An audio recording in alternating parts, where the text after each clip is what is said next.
Welcome back to Crypto Warehouse, stream number 11. Yeah.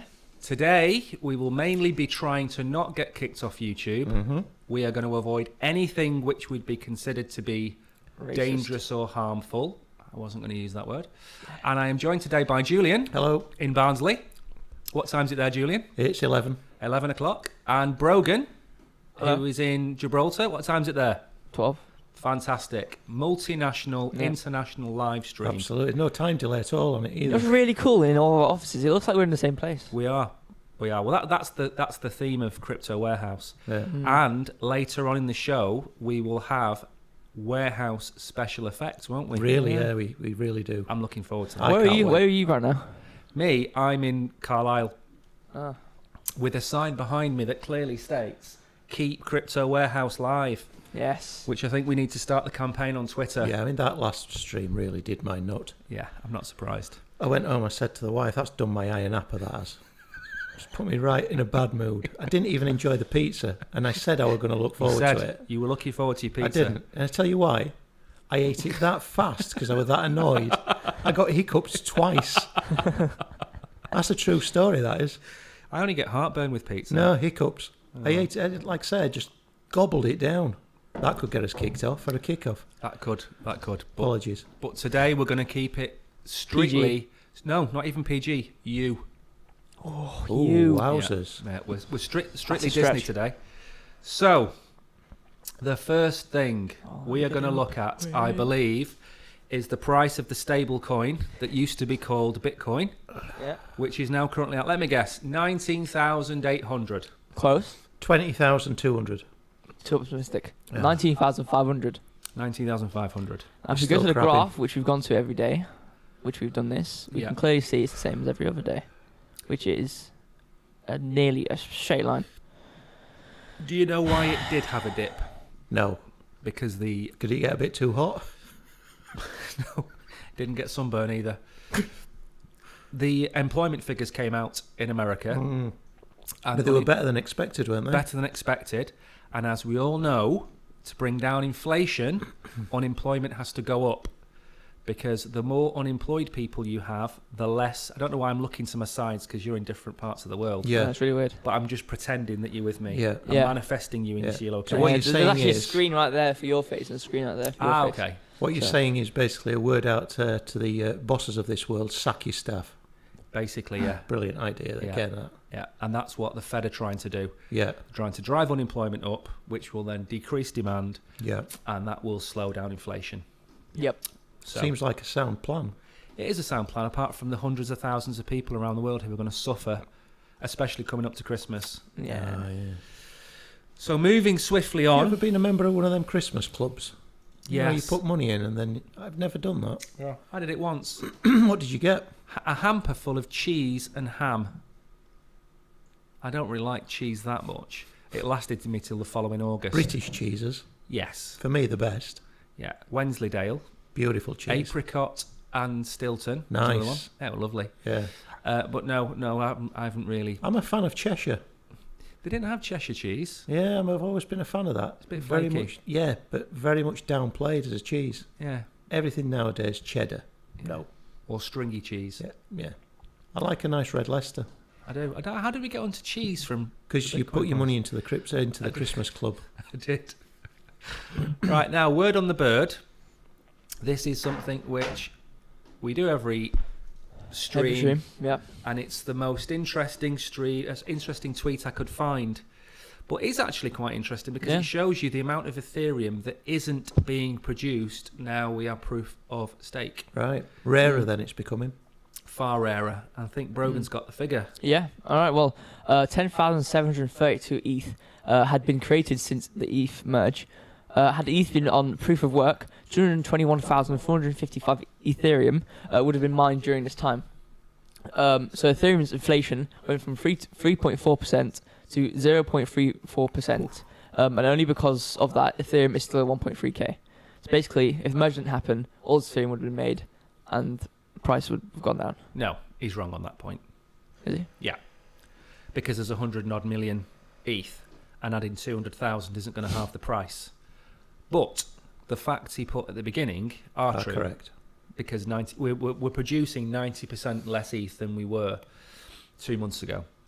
So it has a positive effect. We don't want inflation in crypto because people want to think they can make 9,000% by buying Donkey Coin. Yeah. And the fact that the coin devalues at 1,000,000% outweighs the fact that they're making 9,000% on it. So we like to have stable currencies, stable crypto assets. We don't really like inflation at all because it devalues what's in your pocket. Yeah. Very much like what's happening in the UK. Yeah. Yeah. That'll be why I'm not getting much uptake on my coin than the my bits. Your bits are dead in the water. Yeah. I'll keep plugging away at it. Yeah, you do that. Now then, we're going to start. I'm picking my words very carefully today. Yeah. Because I don't want us to be kicked off again. Very you. It'll be you. So, BNB, you don't have Who are to... BNB? BNB is Binance.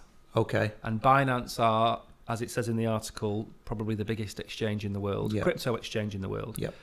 And the chap who owns it, the name of him is in the article. You don't have to refer to him as his full name. He's called CZ. CZR. Oh, So, God again. What? Why can they not have normal names? because they're not from Barnsley. Yeah, but this is what puts normal people off. Well, maybe he'll change his name to John Partridge for you. If He you ask doesn't him need to nicely change enough. his name, does he? He has got a proper name. And people can't pronounce it, so he's called himself CZ. Oh, God, this can't, it's not you. It's just nonsense. Anyway, carry on. That's very rude of you. Alright. What's he got to say for himself? So, $570 million worth of Binance's BNB token stolen in another major crypto hack. Binance said late Thursday a cross-chain bridge linking with its BNB chain was targeted, enabling hackers to move BNB tokens off the network. Adrian Hetman, sorry, Perfectly easy fine. there. Just call him Adrian. AD. don't need to run that much. Adrian, tech lead of the trianging team at Immunify, told CNBC, ultimately the bridge was tricked into giving funds from that contract. That was it. Oh. There's not a lot to this one because it's not really newsworthy. So the press have tried to make it out to be A big hack. a big hack. Mm. And the problem is exchanges and platforms are safe. Yeah. But when you try and send coins from one chain to another chain or via a wormhole or whatever way you want to use it, you can trick the programming code to send it to a different address. That sounds a problem to me. It's a huge problem. It's the biggest problem at the minute probably in crypto because that's where a lot of the hacks are coming from. Yeah. So BNB, or Binance, sorry, wasn't hacked, but the contract that allowed the money to go from one place to another, it was fooled into sending these BNB, which I think is about 2 million BNB. So it is a problem. Yeah. And I think rather than looking at the negative, we're that early in adoption that these things are still taking time to be ironed out. So what Have they recovered the money though? No, they've frozen. They froze the network. So Right. basically, you have all the validators, Yeah. which are all the computers that make it work. And Yeah. I think they've only got about 44 validators. You know, it really isn't a Really? it's not a decentralized chain. Okay. So they froze the validators, which basically meant they stopped all the computers. Yeah.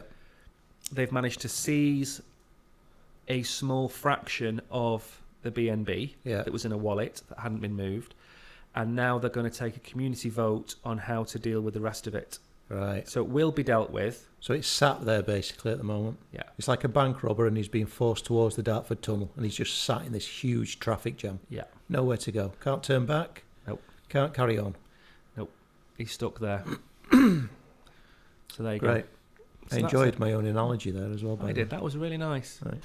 Yeah. I was going to add to it, but I couldn't think of anything that would actually... Add to it. Add to it. It was complete. It Yeah. was. It was a complete circle. Yeah. Right. More negative type news from crypto.com. Negative. Oh, yes. Crypto exchange Crypto.com's downsizing larger than previously reported ad age. In addition to job cuts of as much as 40% of staff, the company has also been pulling back from marketing deals, according to the story. The company has cut headcount by more than 2,000 or 30 to 40% of staff. In addition to walking back its $495 million UEFA Champions League sponsorship last month, the company has also retracted its sponsorship with Los Angeles-based soccer team Angel FC. It has also pulled back on its sponsorship deal with the esports league of streaming service Twitch. In June, Crypto.com underwent a restructuring process, then concluded in July to strengthen our position amidst the backdrop of bear market climate. As part of that restructuring, we made the difficult decision to conduct targeted job reductions. 60% of those roles came from non-corporate, back office and supportive services tied to trade volumes. If only Crypto.com would have listened to our podcast before announcing that news. Indeed. Because he could have put a spin on that and said this is all to help with inflation. Yeah. Exactly.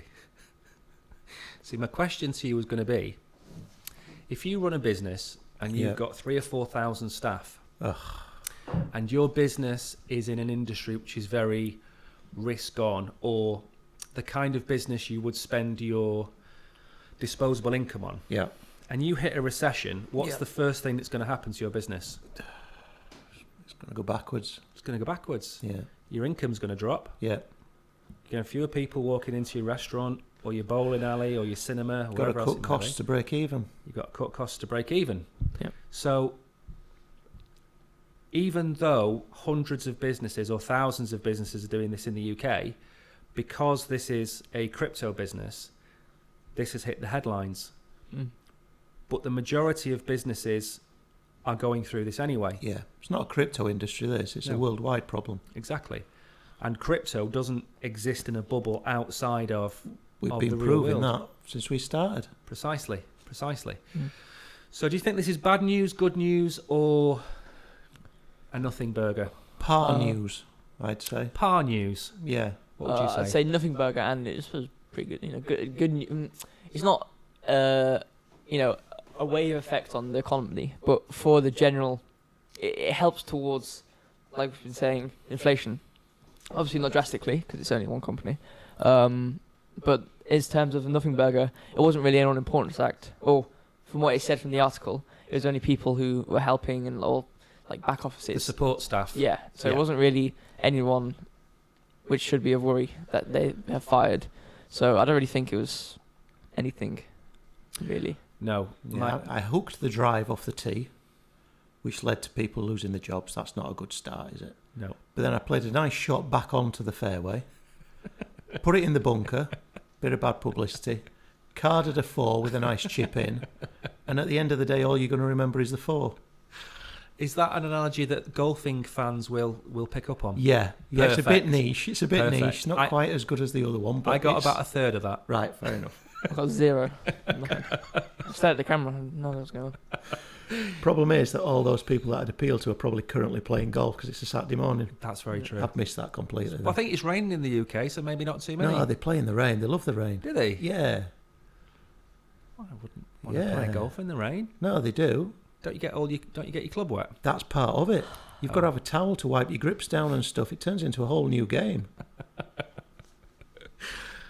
True story, that. The only angle I would spin on this, going back to your golfing metaphor, is that nearly every single person in the crypto industry that knows what's going on knows that we go through bull and bear markets. Yeah. And they employed all of these people on the run-up to the top of the bull run. And companies like Binance didn't. Binance didn't do any of this, and now they're in a stronger position than Crypto.com. Yeah. That's the only thing I would say is they should have seen this coming. Yeah. And they didn't. And the expansion that they were going through was probably unsustainable because they sponsored the... Yeah, a bit much, wasn't it? Yeah, they were sponsoring everything. A bit public for me as well. I don't like the showiness. No. Anyway, personal opinion. Right then. Not advice. Now for a bit of Toto, Brogan. Middle East, North Africa, was fastest growing crypto market over past 12 months. Chain analysis. MENA-based users received $566 billion in cryptocurrency from July 2021. Billion or million? billion, $566 billion. Wowzers. Wow. Billion? Crikey. Unless that's- there's a mistype, because B and M are Wow. decently close to each other. In cryptocurrency from July 2021 to June 2022. The Middle East and North Africa MENA region was the fastest growing market for crypto adoption during the 12-month period that ended on June 30th. MENA-based users received 566 billion in cryptocurrency between July 2021 and July 2022. Chainalysis cited the devaluation of the Egyptian pound of 13.5%. Turkey accounted for $192 billion of the MENA's total $566 billion. Chainalysis attributed that to the steep devaluation of the Turkey lira, which is their currency here. Elsewhere in the Middle East, cryptocurrency activity in Afghanistan has collapsed since last August following the Taliban's takeover there and subsequent crackdown on the industry. That was one of the first things they banned in Afghanistan, believe it or Was not. Yeah. First thing they banned was girls going to schools. This is going to get us cut off again. It's not. It is. It's factual, but so is the fraud is factual. Okay, we'll avoid that one then. So, If we do go down, which is highly likely now, just stay around because we will come back on. Give it 5 minutes. We're getting right. used to it now. hit the like and subscribe button Twice. twice. 3 times, once more for good luck and to actually make sure you stay on. So, when Satoshi Nakamoto Yeah. came up with Bitcoin, I'm going to go on a bit of a monologue now, but feel free to join in with your analogies. He did it because of the 2008 financial crisis. Yep. And basically the banks put everybody on poor corner. And he wanted a currency that was immutable and uncensorable. And the plan was that Bitcoin was only going to have a finite amount ever made. Mm-hmm. So you would buy that currency and hold it, and it would gain value against your currency. Yep. Now, the reason I'm going on this monologue is because in America, especially, they haven't cottoned on to this. But last week before that, the amount of money piling into Bitcoin from GBP and the euro went through the roof. The amount of money coming in from Africa has gone through the roof. And the reason being is all of these sovereign currencies are all devaluing against the dollar Yep. and against Bitcoin. Yep. So this makes perfect sense if you think about the fact that today your loaf of bread costs £1, but in a year's time it'll cost £2. Yep. But if a loaf of bread today costs 1,000 Satoshi, it will probably still cost 1,000 Satoshi in a year's time. That's why Bitcoin, not necessarily other cryptocurrencies, that's why Bitcoin is seen as an inflation hedge. A store of wealth. It's a store of wealth that protects itself against the devaluation of your own currency. And that's why people are on the Bitcoin maxi bandwagon, which is Bitcoin is the only true cryptocurrency, because it doesn't have all the bells and whistles of everything else. It's not a DeFi platform. Yeah. You can't stake it. It's simply there to store your value, your wealth, as everything else around you goes to hell in a handbasket. Yeah. So this is great news. Also, you don't need a bank account in Africa. Mm. The biggest problem in Africa is nobody gives you bank accounts. Yeah. So cryptocurrency, everybody has a mobile phone. So you need a mobile phone crypto wallet, and you can then trade with other people without ever having to go near a bank, have KYC, be held accountable for where your funds have come from. So I can understand why Africa is going to become a hub. And the final point, is it Neo? Neo? The pop rap star. I've heard the name, yeah. He's building a crypto city. Is he? Yes. Whereabouts? Somewhere in Africa. Is this a real A thing? real place. Or do I have to wear goggles? There's no goggles. Right. You don't have to walk around with a VR headset on. It's a real place. Okay. And I think it's being built on the back of Stellar, which is a cryptocurrency. He's working with them to build this. I think it's Neo. I could be very wrong on the name, but I know in Africa there's going to be a crypto hub. Everybody that works there is going to be paid in crypto.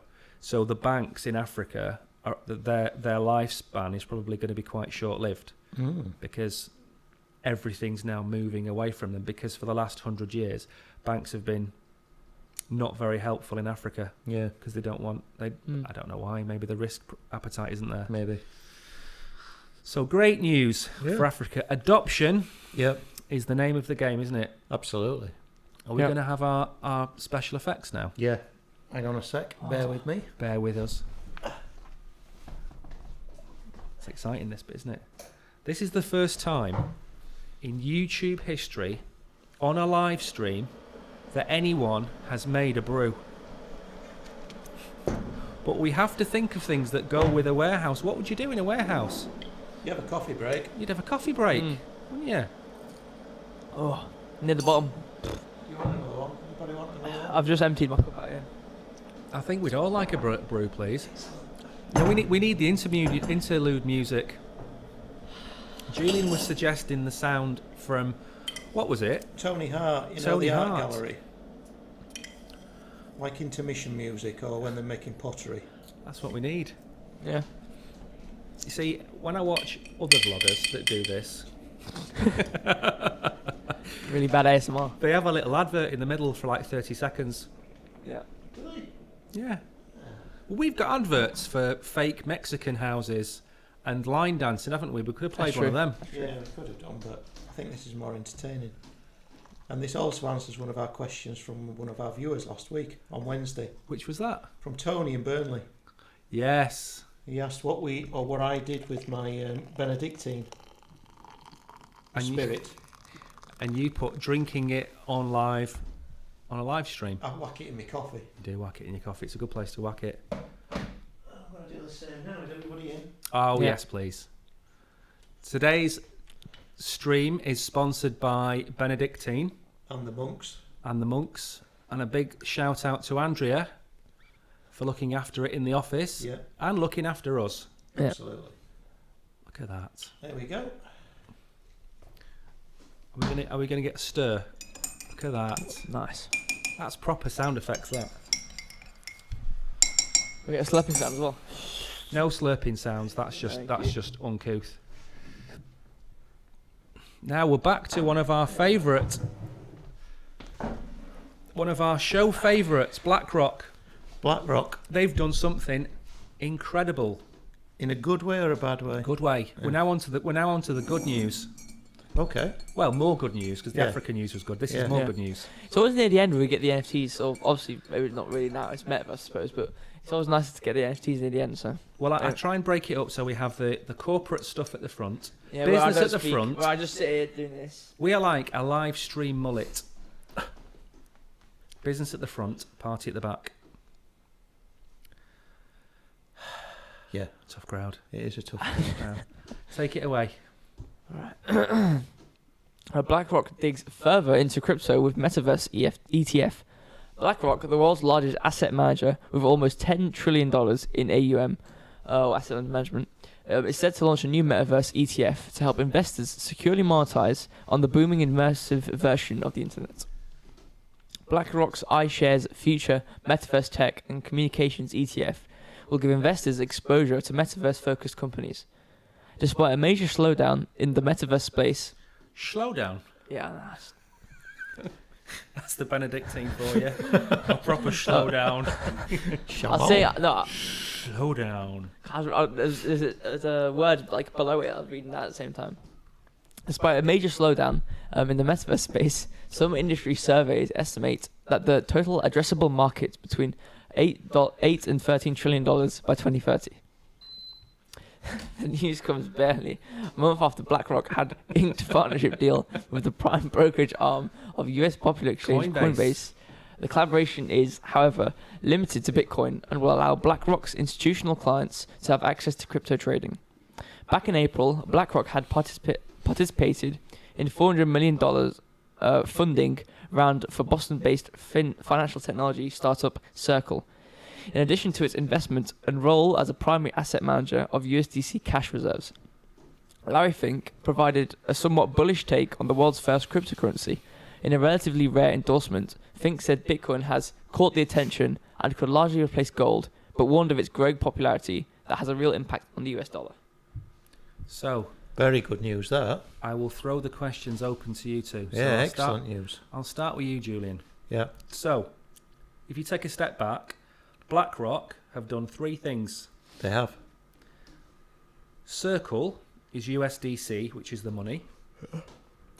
Coinbase is the man in the street accessing cryptocurrency. And the third thing they've done is they've now looked at NFTs and the metaverse. So they've basically done everything that they can do. Are they wrapping these all up then into a investable product? Yes. Brilliant. So my question to you is, which one of the 3 would you say gets them the most adoption? Oof. See, I know what I'd go for. What would you go for while Julian's thinking about it? What gets BlackRock the most adoption Yeah. out of USDC? So they've got a couple of ETFs. So we'll group the ETFs in one side. They've got the Coinbase deal on the other side, which allows people to buy Bitcoin directly. Yeah. And then they've now got the Circle agreement in place, which gives them access to the second biggest stable coin, which is USDC. Yeah. So which of those 3 do you think gives them the most? All right, maybe not the biggest win. What about the most control of the industry? I'd go with the circle thing. The Circle thing, the Yeah. money. Yeah. What do you say? But I think they all go well together, don't they? It's a lovely fit. I mean, They've thought about this. This has been planned for a long time. Yes, it has. It has. I was thinking about adoption. I was thinking Bitcoin because obviously it's the most widely known one. So all these investors who aren't into cryptocurrency, they go, okay, I know Bitcoin. Yeah. I'll invest into this via BlackRock. It'll be easy for me. Yeah. But I have control. I'd probably also go with USDC. Yeah. I would. Because the way degens and crypto people work is, in a bull market, you're fully invested in Bitcoin, which they'll have least control over, unless it's through Coinbase. Yeah. But in a bear market, if you sell near the top, you never sell your Bitcoin and take it out of crypto. You sell it to a stable coin. Mm-hmm. Yep. Now, if Coinbase are letting you buy the Bitcoin, and you know that, profits, you're going to sell it to USDC. You're not going to sell it back to your bank account. You're going to sell it to USDC. At all points then, BlackRock have got control of, not control of you, but that they've got their fingers in all of the pies that are associated with it. Yep. Yep. And the metaverse, which we're going to get onto in a bit, the metaverse is supposed to be worth 10 to 18 trillion by 2030, which is really, 7 years away? Yep. We're at the end of 2022. It's 7 years away. What are you going to be spending in the metaverse? You're going to be spending cryptocurrency. Yep. So they've got 7 years to get people educated enough to understand all of this. Because remember, if you go back to the old televisions, remember the old televisions, you used to have your 4 buttons, didn't you? You did. Then you got this magical device called a remote control. Yep. You could turn it over without getting up. Happiest day in every child's household life, that was, wasn't it? Because every child got bullied into changing the channel and turning the volume up. Well, I think this is why I wear glasses, because I used to sit close enough to the television So you to didn't turn have it to get over. up. You didn't have to get up. Yeah. You had the fire to the left of you, you had the television in front of you, the big thing that would emit heat because it was made of glass tube. Yeah. And you'd just have to press the button. Yeah. But then what happened, which was the final stage, which we've now got to, which was Sky came along with its 300 or 400, 500 channels, and you had a remote control that looked like a small computer. Yes. And we managed to educate the entire British public in the space of 20 years to go from having the kid press... You basically had a child... To do that. That's what go and get the newspaper and turn the TV over. That was a child's sole objective in life. And now we've got the same with crypto. Yeah. You've got people that understand mobile phones, have no idea about crypto. Yeah. And they're now going to take that bunch of people, because at the end of the day, BlackRock want their money. So they have to educate them to onboard them onto crypto, and then they've got 7 years to train them in crypto so it becomes a household name. So when the metaverse comes along, which they will also own, that these people here, 50 million, 100 million people, will all be spending this money in the metaverse with Coinbase or Circle or whatever, because BlackRock have built up the brand to the point where they become the trusted Yep. name. See, in now metaverse. that BlackRock have done it, do you think all the other investment houses are going to be trying to catch up? It's very difficult because there's only really 2 or 3 stable coins. Yeah. It's USDT, which is Tether. USDC, What about Circle. offering the opportunity to invest in their fund? They can do that, but they're not. I think BlackRock have been first mover, Yeah, and they clearly. exactly. So who's the biggest crypto? Who's the biggest legally American-based legal entity is Coinbase. Yeah. So they've They've got in got bed with them. them, Yeah. right? They've then gone with the second biggest but most trusted Yep. stablecoin in USDC. Yep. So they've basically gone across the top and gone Coinbase, USDC, and then the metaverse. For all we know, it's likely to be Yuga Labs, which own Bored Ape. Yep. It's likely to be probably Sandbox, or Decentraland, to group them together. So once the money flows into this ETF, it's going to be very difficult for others to keep. Do you know what I mean? Yeah, I'm just thinking personally, is it going to be a case that we can now bully Schroders into actually also investing in this fund? Not a chance. Not a chance. You'll probably be able to buy it as a one-off. As a one-off. But the other side of this is, if they're setting up an NFT fund, Yeah. that NFT fund is going to own coins and NFTs. So if you can find out what's actually going to be involved, Yeah. you can then buy into that ETF and you will own a fraction of Yeah. whatever else it might be. So why would the other investment houses, such as Schroders, not see that as a good thing? I know they won't straight away, Because they don't. but in 3 or 4 years' time, surely they're going to come on board. The issue is that Schroders aren't allowed to invest in. Yet. Yes. Let's have a little disclaimer here.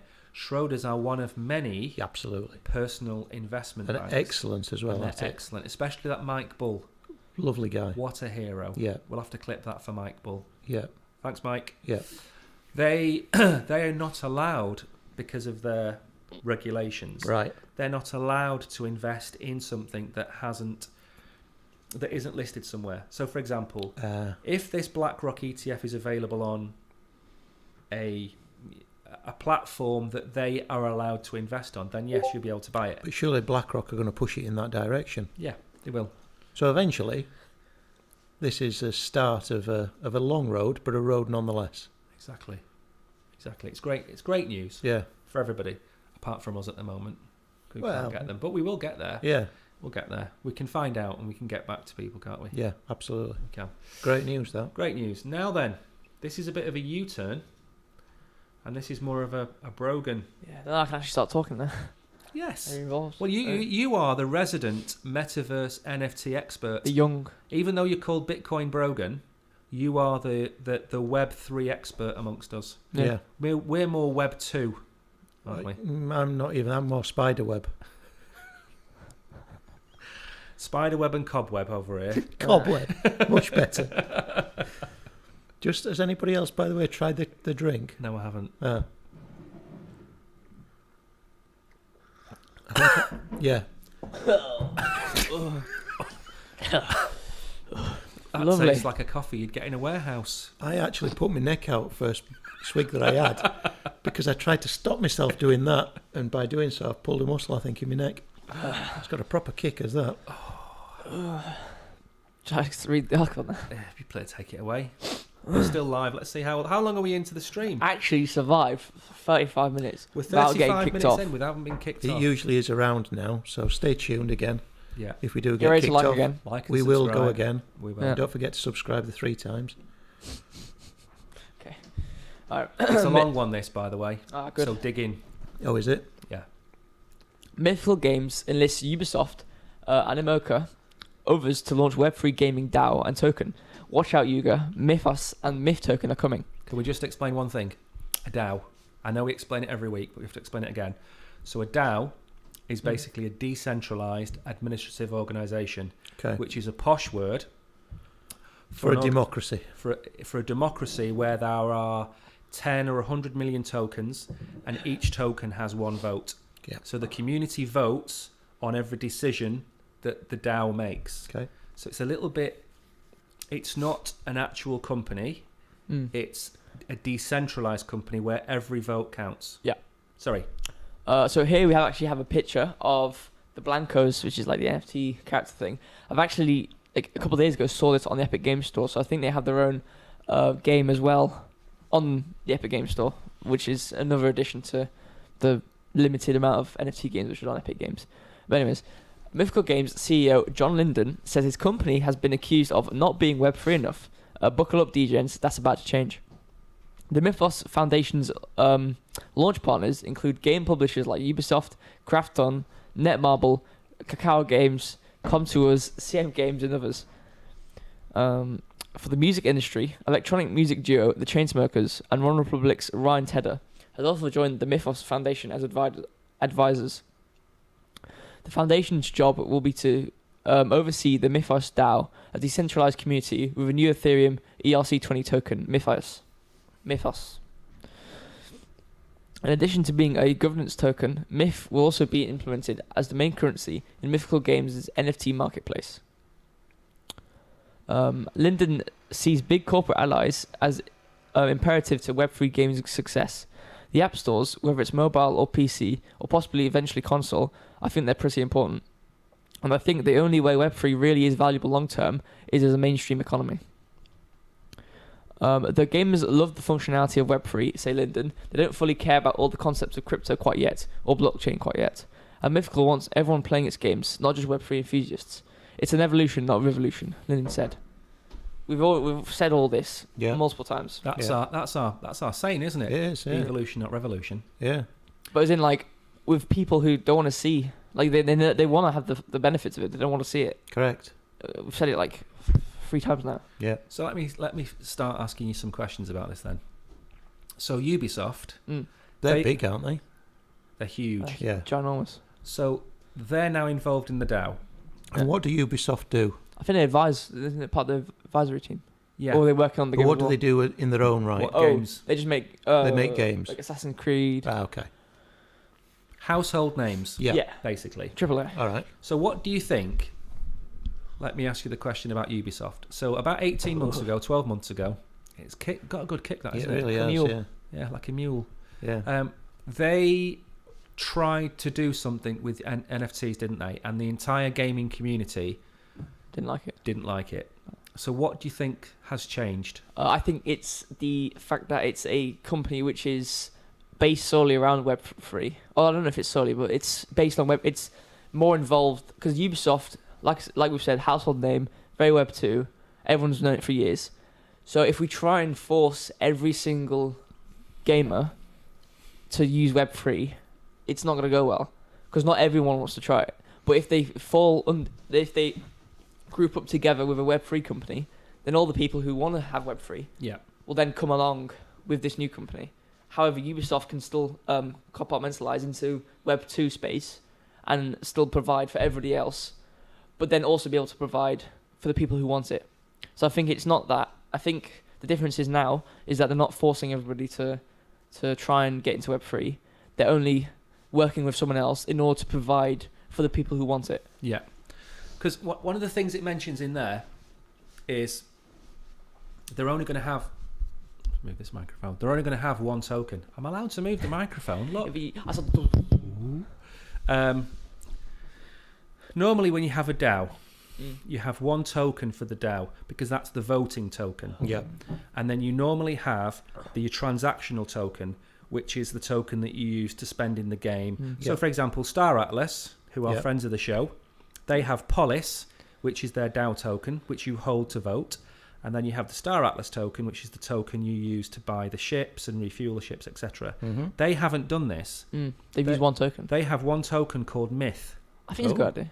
Which this is simplifying again. Exactly. See, the Polis thing puts me straight off because I think of the boys in blue in Glasgow. You do. Yeah, you should hear the Scots singing "Whoop Whoop." It's the sound of the police in the Scottish accent on a 2 a.m. on a Friday morning. It sends that. You think that's got a kick? Yeah. Shout out to Taggart. I used to love that as a kid. I love Taggart. Yeah. Never seen so many people murdered in one place in my life. It's worse than Tower Hamlets. Yeah. So my question to you then is: That's just kicked off again. Yes. If you've got this duality in a token, so it can do two things, as a gamer, I take it you're only interested in buying the NFTs and spending it on power-ups, aren't you? You don't really care about the votes, do you? I think we do, yes, 100%, because I think I said this last podcast when talking about Shrapnel. Yeah. was that there's a big like division, or like the game company is very distant to the community. So like modern games now, I mean, some obviously they do communicate with the fans quite often, Yeah. but a lot of the big companies don't really attempt or properly execute like a bridge between the company and the users. So I think the NFTs obviously are brilliant, buying them, but I also think that the ability that the community are able to pave the way the game goes is an invaluable thing, and I think it's going to be really, really useful. Yeah, so I'll give you an example of how I see it working and see if you agree with me. So let's say you're playing Fortnite and it's coming up to Halloween. Yep. And you've got your 10,000 Fortnite tokens, which you've been earning playing the games, whatever. And then Fortnite turn around and say, okay, we're now going to have a DAO vote on the theme of the Halloween expansion. Yep. You can either have zombies or ghosts and goblins. Yep. Holding that was a game from about 1987, Ghosts and Goblins, 2D platform game. And anyone that can remember that is probably older than me. But anyway, so you'd use your Fortnite tokens to vote, but you don't lose them by voting. So it's not you spend the 10,000. Yes. You've just got more of an input. Correct. So if you hold I like 100,000, exactly. So you can hold all of these tokens, and it gives you, over time, it builds up your vote more and more. Yeah. Now, obviously, they're going to have 1 billion of these tokens. So if you've got 10,000, it's tiny. Yeah. But if you're a whale, or you're a professional gaming company, you might hold 10 million of these tokens, and then you can decide. So even though each vote is one vote, holding more of them gives you more of a sway. Yeah. But it still gives you a say in what people want. Yeah. That's how I see it working. Yeah, I mean, what you're saying there is exactly how I'd think of it. And even with the fact that tokens, you obviously don't pay, but the more you have, the bigger the impact, is great. That is exactly what we need, as in terms of new players can't just come in and swamp one side. Yeah. Where the more the more hardcore fans are obviously be playing the game more, and therefore have obviously earning more tokens by playing the game. So these people can have a bigger impact on how the game should go, seeing as though they're more hardcore fans. Obviously, there's the macro level of, like you said, the gaming companies who might, whale on some of the tokens. Yeah. Which also obviously will sway how the voting might go. However, if we look at an individual level, I think it's really good the fact that the more tokens you have, the bigger the impact. Yeah. Due to the fact that you could be more hardcore and therefore earn more tokens and have more of a say. Well, if you are hardcore, like in Warcraft, for example, you have guilds. And guilds are basically 500 or 600 people that all play under the banner of a name. Yep. So they could be called the Barnsley Tykes, yep, for example. Now, Barnsley Tykes are not associated with Warcraft or Fortnite or Star Atlas. They're independent bodies. So rather than having the whale, you're going to have these communities form on Reddit and Discord of guilds, which will appear in games like this, where you'll say, right, okay, we're going to play the game at this time, on this day.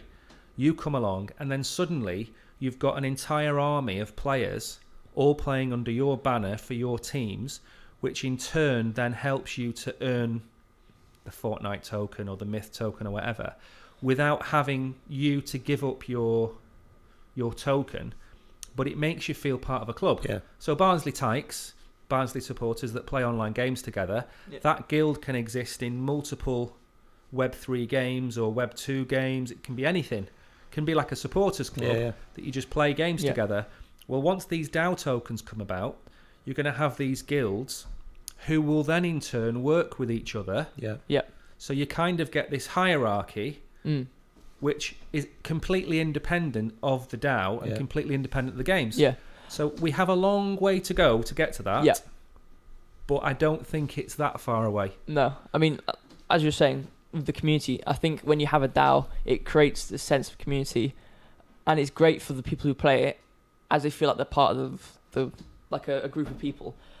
Another thing as well is when whenever this gets implemented into a game, which is popular, like all that needs to happen is a system like this with Web3 needs to be built on a big game, so that it can demonstrate to the people who are in Web 2 that this is a really good thing, because they're going to be seeing, oh, look, the community deciding on this thing, and everyone's happy about it. All these people will be like, oh, what? I wish we had that. So they're going to want it more and more as they see it in demonstration. You're literally investing your time. Yeah. Well, I've actually got one other caveat to this, which I'm not going to go into in great detail because I don't want us to over into We always get to the NFT parts, and then it gets me talking, and then because the NFT stuff is the stuff where we can talk about it, because the stuff at the beginning is always factual. It's more applicable. And this is more hypothetical. Yeah. If you had a game like Fortnite and it had an API system built in, so basically what that means is it means you can access the data of the games. Okay. You could build your own blockchain-based token independent of Fortnite, and you could reward people for playing the game without the game having any detriment to the game. Yep. Oh. Offshoots. You could have an offshoot token called Fortnite token, and for you to take part, you've got to match your... You've got to put your username and password in, or your credentials or whatever to become part of it. But then you could become part of a community which then plays the game together, and it kind of marries both worlds. So Fortnite doesn't have to change. Yeah. I mean, this has slightly already happened, and it's a really brilliant thing. It's a thing called Buff. Okay. And I think they get APIs of all these games, the big games, like Valorant, Call of Duty, Fortnite. They get all these APIs. And you sign in, you give them, your username, whatever. But a lot of the time, when you're playing the game and you have Buff open, it can detect who you are based off you playing the game. Yeah. But you'll go into Buff, there'll be like 3-day challenges. It'll be like, get 10 kills in creative, burn these many structures. And it's like challenges you have to go do. And you get Buff tokens, and you can buy Amazon gift vouchers. See, this sounds ideal. It's brilliant. Are you in the Buff? Huh? Are you in the Buff? The things about it is that you have the to Benedictine talking. It was a cheap shot, but it was a good It was a cheap shot. You have to play. Have to do so many challenges to actually get something. That's the problem with it. But so all the components are there. It's just Web 2. It's not Web 3. Yeah. Exactly. That's what I'm saying. Yeah. But it wouldn't take long for Buff to have a Buff token, would it? No. Oh, but they already have a Buff token, but they just need to put it on. As what I'm saying, like it's Web 2. It's already been done. They have their own Buff token. They have their own system where you can exchange it for gift vouchers, whatever, or V-Bucks, whatever. Yeah. All they need to do is, bring this Buff token onto Web3, and they've basically already done it. There's not really much. You've already got all these. You've already got all the challenges. You've already got the rewards. Yeah. So internally, they could switch it tomorrow, and all the people in the Buff wouldn't care less, would they? No, I mean they'd have to probably, put their address in on Buff or put their wallet in, and then. But that's it. Yeah, Nothing then you get the Buff changes. tokens. Fantastic. Well, we're going to move on before we have any more Buff jokes. These really bad dad jokes. Now, are you ready for this one? This is the headline of the day. Yeah. Crypto is AOKI. Thank you. Now, this is actually a very interesting article about Steve Aoki, isn't it? He chucks cakes. And sponges, isn't it? Oh, we can't say cake, can we? No. Not allowed to say cake. Cake. It's a banned Sponges. word. It's a YouTube banned word. He chucks sponges. Right then, what's Steve been doing? Because I know Steve did really well. Can we call him Steve? Because I can't pronounce AOKE. Steve, yeah. Steve. Call him Dave, wasn't it? Steve's an early adopter. Is he? Okay. So, Steve backs crypto with a firm belief in Web3. Steve is not just a DJ anymore. He's also half crypto man who strongly believes that cryptocurrency... He's not a DJ, he's a DGen. Carry on. Who strongly believes that cryptocurrency will become an exchange in the future. Steve's Steve started his crypto journey in 2017 by investing $500,000 in Bitcoin and Ethereum. Everyone concluded that there would be no value to the cryptocurrency. Steve thought otherwise and decided to keep his portfolio intact. Calling himself a crypto guy, Steve said that cryptocurrency was the future and he would keep investing his money in the sector. However, Steve is denied having heartstrings attached to crypto, saying that he would never have a BTC symbol on his body. He would rather display art with a story behind it and deeper meaning. NFTs and metaverse exist based off proof of concept with a significant impact in real life. Shedding a little more light on the metaverse, Steve said that the landscape of interaction, of how we interact, would change. Where did we get that story from? Woman's Own? Why? And the journalism on that were horrific, wasn't it? Do you know what? I've read that article, and towards the end I was thinking, this is one of the worst articles on crypto I've read. Yeah. It's awful. Yeah. I think they didn't have the license to put in his actual quotes. Maybe not. So it's as if the person sat behind him on a bus Yeah. and overheard his telephone conversation and just wrote it down. Yeah. Does it continue with, and if you'd like to knit a Steve Aoki jumper, you just need to knit one pearl one? It's horrific. But we have to forgive the person. Who's the article written by? David Cox. David Cox.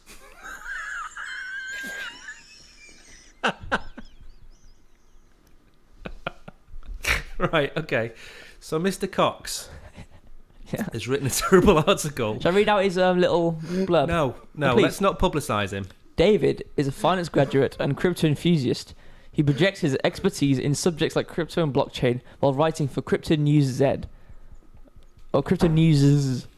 Being from finance You background. swallowed a B. This is Crypto News.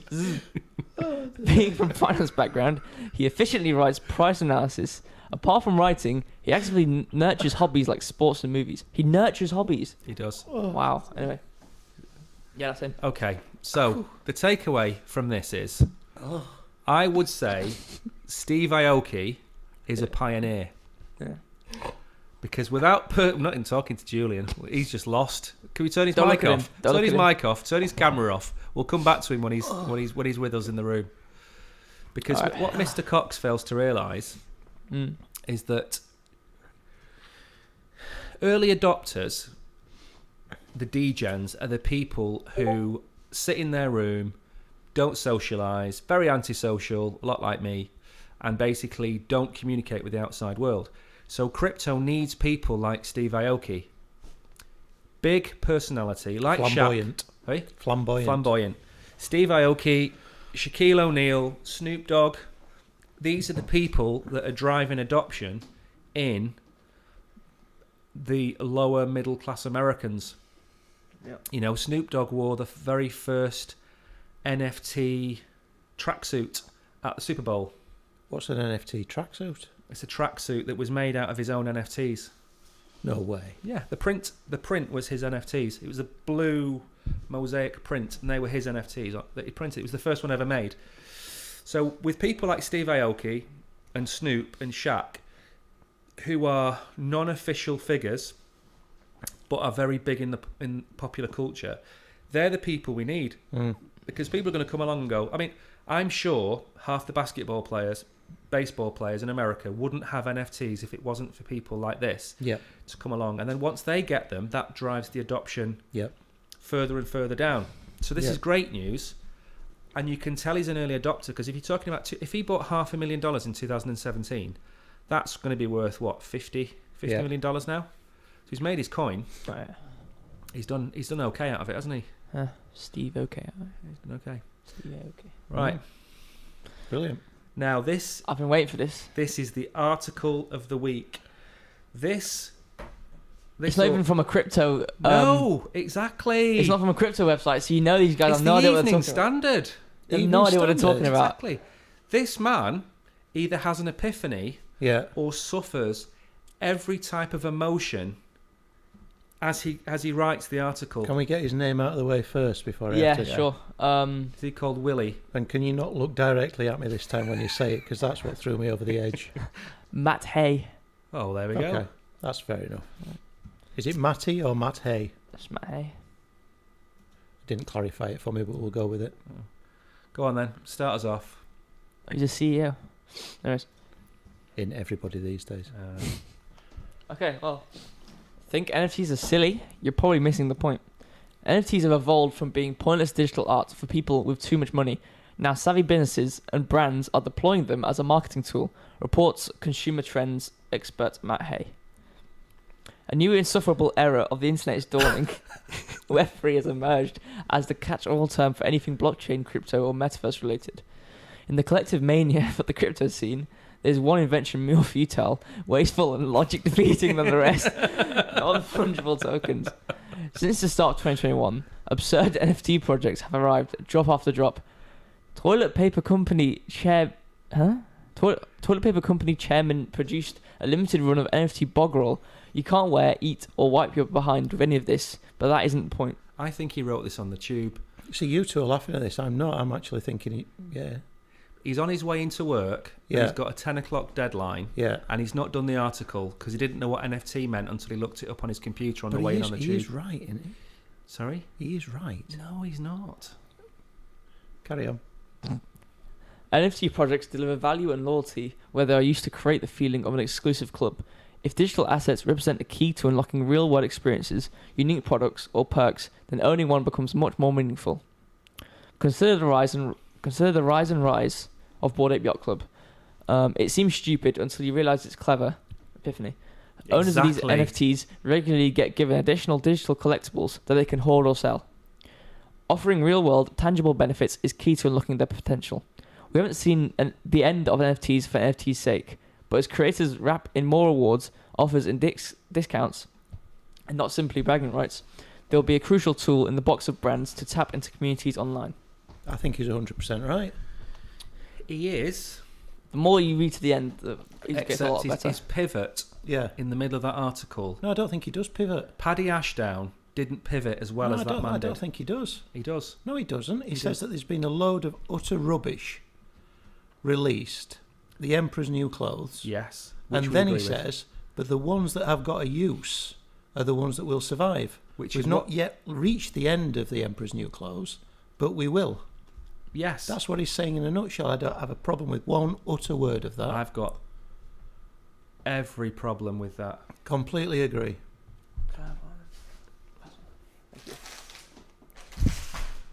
God's sake, this is... There you go. You see, I think you're wrong to criticise him for pivoting. I'm not. His article started off by luring in. Yes. No, I don't think it lured in. I completely agree with him. Why bring up bog roll? I'd never even heard of it, and I look at crypto every day. Yeah, but there's loads and loads of these things. Loads of them that are completely useless If I said and to valueless. you, if I said to you, would you buy a virtual bog roll? What would you say to me? No. Right. So So what's he's taken the extreme out of it. he's gone off in such an extreme angle. Yeah. That- Would I buy a picture of Spider-Man that's doing some unique move? No. Why would I do that? Would you buy an NFT of the winning goal against Manchester United for Barnsley? No. Would you buy a signed portrait, physical signed portrait? You would. No. What do you mean? I wouldn't no. buy it in the real world. Where am I going to put that? On your wall. I wouldn't want to put it on my On wall. the wall with all your pictures of Stretch Armstrong. I don't have anything like that. I live in a tasteful surrounding. Not that rubbish. I was actually there. You can't remove that experience. No, but you can replicate it. No. The point of this is... No. No. He's of the same opinion as me, and there are thousands, millions of people like me. I don't see it. Well, I just do not see it. I However, I understand. when he's then... Don't cut over me. When he's then going on to talk about utility of it and what it can be used for, Yeah. yes. 100%. So if you could buy the NFT of the winning goal... Who scored the winning goal for you? Against Scott United? Jones. Scott Jones. Yeah. Never heard of it. Was he the one who played about 9 times, 10 Correct. times? Right. Huge forehead. Yeah. So if you had the choice... So let's say you could buy the NFT Yeah. of Scott Jones's winning goal. Yeah. And then in 5 or 6 years' time, when it comes up to the 25th anniversary of that winning goal, Yeah. there is a meal at Oakwell, Yeah. and only people who hold that NFT Yep. could go to that meal free of charge, Yep. would you go? Would you buy No. the NFT and go? No. He is such a miserable sod, isn't he? If it were Clint utility. Marcel's goal that got us promoted, Well, there you go. that I would. Right. So Clint Marcel's 25th anniversary. 'Cause it's not Yeah. been 25 years, has it? It could have been by now, 97, wasn't it? Yeah, It'll be this probably year, is 25 Yeah. years. So if there was a meal for the NFT holders, and let's say it's the Barnsley Premier League NFT collection, Yeah, and there's only 100 of them made. yeah, You buy that NFT, which shows the winning goal by Clint Marcel that sends you up, yeah, and the utility is it Yeah. gives you once a year you get to go to the yeah, team photo. yeah, Okay, team photo, meet the players, and then every 5 or 6 years you get a meal to turn up, meet Clint Marcel and your other heroes. That would entice you to buy that NFT, wouldn't it? yes. Right. But I'm not buying it to have the NFT on my wall as well as. No. That's irrelevant. It's just a ticket that I've bought. But there are people that buy these NFTs, Absolutely. and there are companies that will print that NFT off with Yeah. all the details of it, and you can have a framed picture of it on your wall. Yeah, But the option he's there. is there. Yes. So But that's exactly what he's saying. it is at the end. Well, initially he's saying that people buy these things with no utility at all and they like them. But that I don't. that is insulting the reader. Not insulting me, and I've read it. I have something which wasn't highlighted, which I think bolsters the fact that his pivot was so ginormous that he obviously wrote this in 2 separate days. Since the start of 2021, absurd NFT projects have arrived drop after drop. Sportswear brands have launched NFT sneakers. And fast food giants have minted NFT. Okay, that doesn't really matter, but he's talking about wasteful, absurd projects, and then he's talking about shoes. And then he goes on to talk about utility. But they are useless, Brogan. But they're shoes. But You they're just not buy a real pair of shoes, are they? NFT sneakers, you get sent the shoes. No, not all of them. Some of them You do. buy a pair of NFT sneakers Yeah, no, obviously not, but he while said you're actually in Sportswear the brands have launched thing. NFT sneakers. Sportswear brands, you get an NFT and they give you the pair of shoes. Some of them do. I'll click it then. I think if Yeah. he reads it back, he'll Yeah. realise he's written a terrible article. I disagree with However, the reason I've put it in there, which is probably the only bit of the article I'll agree with you on, is the fact that it's an article about NFTs that's in mainstream media you. And is positive. and is positive. And appeals to Neanderthals like myself because it's reaffirmed exactly what I thought. Except someone like you wouldn't be reading it because it's in London Yeah, and you're in Barnsley. yeah, So if it appeared in the Metro, the nationwide yeah. one, they still do those free papers on buses I don't know, to be honest. and trains. Yeah, I don't know. So I think it's a good thing. It's a good article to explain to people Very. that NFTs are here, Yeah. but they're not all Rubbish. rubbish, but they're also not all brilliant either. Correct. So we'll agree on that one. Yeah. No, I think it's a good article. I do. Well, and it's a terrible article, but we agree on the principle. Yes. Now then, Shoes in his hand, however. Fine. we are on to the Q&A. Would you like to read out who the question's from this week? Yeah, hold on. All right. So, Who's up first? Julian. Julian. So this is from Chris from Scunthorpe. Do I have to pay tax when I trade crypto? Yeah. Okay. Are these quickfire? No. I was wondering where the rest of it was. There's like 3 questions. I mean, there's capital gain, isn't there? Yes. So you've got to pay capital gain. Yeah. So I think the reason that Chris has asked this question is because People seem to think that it's outside the remit of normal financial services. it is, but It's not, is it? No, but I mean, if you buy Bitcoin, $100 of Bitcoin, and sell it for $200, you've got $100 of capital gain. Correct. What people fail to realise, is if you buy $100 of Bitcoin, and then you trade it for $200 of Ethereum, Mm-hmm. the majority of people think that that's not a taxable Oh, it is. transaction, and it is. Yeah. Because you still have to pay the tax on the $100 of profit, Yeah. realised profit. Whether you change it from Bitcoin to pounds or Bitcoin to Ethereum, there is still a profit. So that's a very good question. It is a good question. And you do have to pay tax. And there are actual tax programs you can buy that will look at your transactions on an exchange and will break down all of your transactions. I always think, do I have to pay tax on it? Should always be considered as a rhetorical question. Who's Yes. next? Well, Next question. Should I buy? So it's from Marcus. Marcus. So £10,000 of Bitcoin or £10,000 of Ethereum? Where's Marcus from? Is he non-domicile? It's from London. My answer would be whether it's £10,000 or Bitcoin or Ethereum. If he's got £10,000, where's my coffee? Good question, that. Yeah. Next, what was you going to say? I'm just trying to fill in the Whose time. question was this? It's Brogan's question, but Right. he's chewing on a sweet that he's had midstream. So the question is basically, I've got 10,000 English pounds. Yes. Do I buy Bitcoin or do I buy Ethereum? Well, I mean, you can use the Ethereum, and it's proof of it's emerged now, obviously. So the gas fees have decreased, right? I'm pretty sure that the gas fee decreased. Correct. So if you wanted to actually use what he's buying, you'd buy Ethereum.